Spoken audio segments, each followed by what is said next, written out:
Kasi pag pipilitin mong kantahin or isumpa, ang naapektuhan mo na dyan yung thought processes na, yung pag-iisip na po ng tao eh.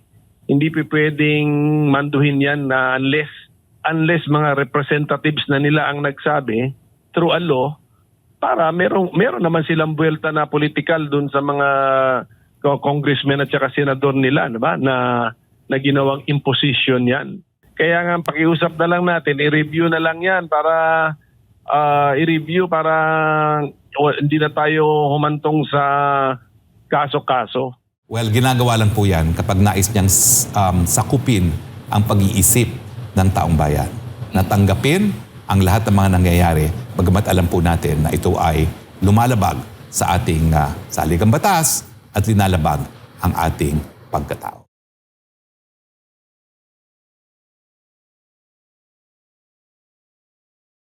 Sa ilalim ng Memorandum Circular 52 na pinirmahan ni Executive Secretary Lucas Bersamin noong Hunyo 4, isinasaad dito ang direktiba sa lahat ng ahensya at tanggapan ng gobyerno sa pag-awit ng bagong Pilipinas na kanta at panata tuwing may flag ceremony. Ang naturang kautosan naman ay umani ng iba't ibang reaksyon. Para naman kay Senator Aquilino Coco Pimentel III, hindi dumaan sa tamang diskusyon at batas ang Memorandum Circular 52. Siyempre, as a lawyer, ang una kong tinignan is the power there? Di ba ganyan parating classmate ang ating tinatanong eh.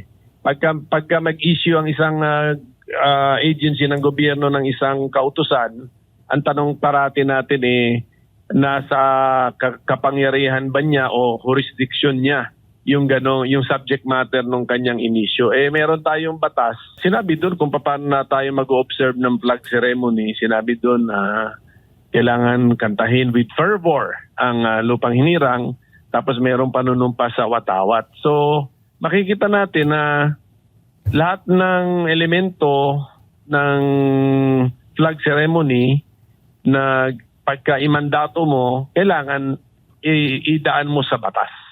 Sa ilalim ng Republic Act No. 8491 Section 19, isinasaad na ang opisina ng Pangulo sa rekomendasyon ng institusyon ay maglalabas ng mga tuntunin at regulasyon para sa wastong pagsasagawa ng seremonya ng watawat. Paglilinaw naman dito ni Senator Pimentel. Meron doon Section 19 na mukhang ang interpretasyon nung sumulat ng Memorandum Circular na yan ay pwede nilang dagdagan. Ako kasi ang interpretation ko dun sa law na yun, pang IRR lamang yun, implementing rules and regulations, hindi mo pwedeng dagdagan. Kaya nga pakiusap na lang natin, i-review na lang yan para hindi na tayo humantong sa kaso-kaso. Ayon pa sa buting senador, hindi maaaring ipilit ng kasalukuyang administrasyon sa publiko ang nasabing kautusan, lalo na at hindi ito dumaan sa batas at makakaapekto ito sa kaisipan ng taong bayan. Yung arrangement kasi, classmate, nakabanggit din dun sa batas kung paano siya kakantahin. In accordance with the arrangement of Juan Felipe. So, yun po yun. Pati yung, yung meron kasi, ulitin ko, meron kasi section doon na posibleng tayo mga lawyers, ibang interpretation. Ako, sa tingin ko na mas tama yung interpretation ko, pang IRR lamang po yun, hindi mo pwedeng dagdagan. Kasi nga, lalo na kung kasi pag pipilitin mong kantahin or isumpa, ang naapektuhan mo na dyan yung thought processes na, yung pag-iisip na po ng tao eh.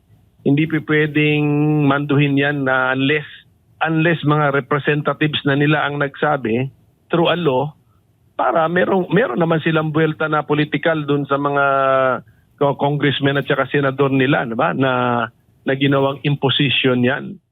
Sa ngayon, ang lupang hinirang ang inaawit tuwing may flag ceremony at mahalaga ito sa pagkatao at kasaysayan ng mga Pilipino. Patunay na ang liriko na nagsasaad dito na tayo ay handang magpakamatay at ialay ang ating buhay para sa inang bayan. Pero bakit nga ba nais itong baguhin ng Administrasyong Marcos? Ito ang naging tugon ng dating tagapagsalita ni dating Pangulong Rodrigo Duterte na si Attorney Harry Roque. Well, ginagawa lang po yan kapag nais niyang sakupin ang pag-iisip ng taong bayan.